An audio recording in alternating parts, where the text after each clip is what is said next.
Hello! Thank you so much for joining me today for my channel's first YouTube video.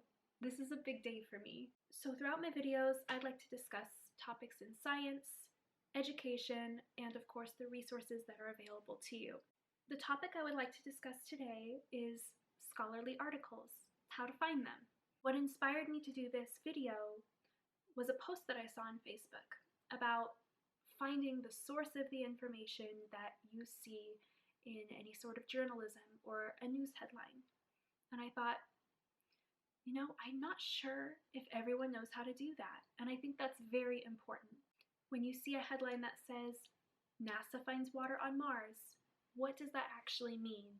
So I'll be discussing two different methods of finding these scholarly articles: Google Scholar or your university's database. Now, if you're a university student, you don't necessarily have to be in STEM to have access to scientific scholarly articles. And if you're not a university student, don't worry, you can find pretty much everything on Google Scholar. One thing I guarantee you'll run into when looking on Google Scholar is not all of the articles are free. But I will teach you a few tricks to get you around that most of the time, because this information should be available to everyone. So let's get started. So the first thing we'd like to do is find the website, Google Scholar. Here it is, scholar.google.com. Now let's say that we're interested in researching Saturn's atmosphere.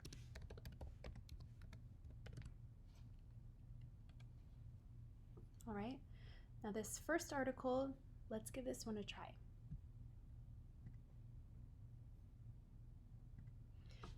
So here we can see that this is the primary source of this article. Here are the authors. It was published in 2010, March 19th. But we see that if we click View Full Text, it says that we can't access it. We need to log in through your university, or we need to purchase digital access or a print version. You can see here, we try to click PDF, it does the same thing, no luck. So here's what we do. If you do not have any access to university resources or your library, is we'll go back to this original page where I searched Saturn atmosphere, and here's this article I clicked. We're going to view all 17 versions. So we can see here there are all 17 versions. Now what you're really interested in, you could try some of these. Some of them may work, some of them may not. You can see that I already gave some of them a try. But what you're really interested in is the PDFs. So if it says PDF next to it, that may be your best bet. So here we'll click, and there we are. We have it. We have the same authors. We have 19th of March, 2010. This is the exact article, and you have full access to it for free. You didn't need to pay for it. And it looks like there's more than one place to get this access. So here's Northwestern University. They give us access to the same article. So we know that this is the right article. And there we have it. We did it. Now, if you are a university student, you can always log in to so I'm a student at Cal Poly Pomona in California, and here we can look up, your library. So whatever school you have, go to your school's library, and all right, so for your school, if you don't go to Cal Poly Pomona, it will probably be a bit different, how to get to this resource, but you'll be looking for your database. All the databases available in the library.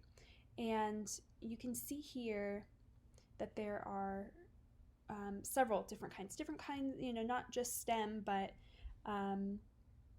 really anything. So one of the most useful databases that I use all the time are Science Direct, and Springer Link. So these two databases, which here I'll log in,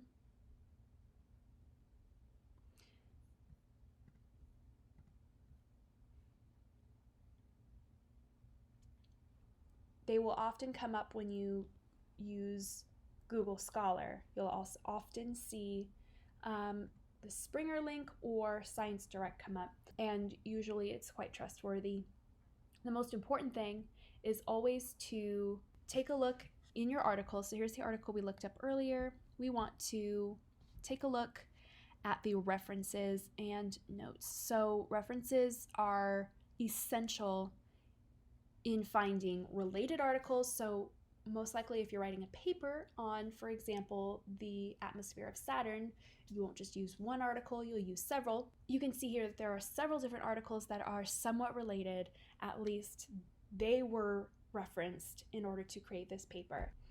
So hopefully you learned how to find a scholarly article or journal and find it efficiently and for free, of course. So that about wraps it up. Thank you very much for joining me today and for watching my first YouTube video. I hope you learned something, and if you have any questions, please feel free to comment below. I look forward to seeing you next time.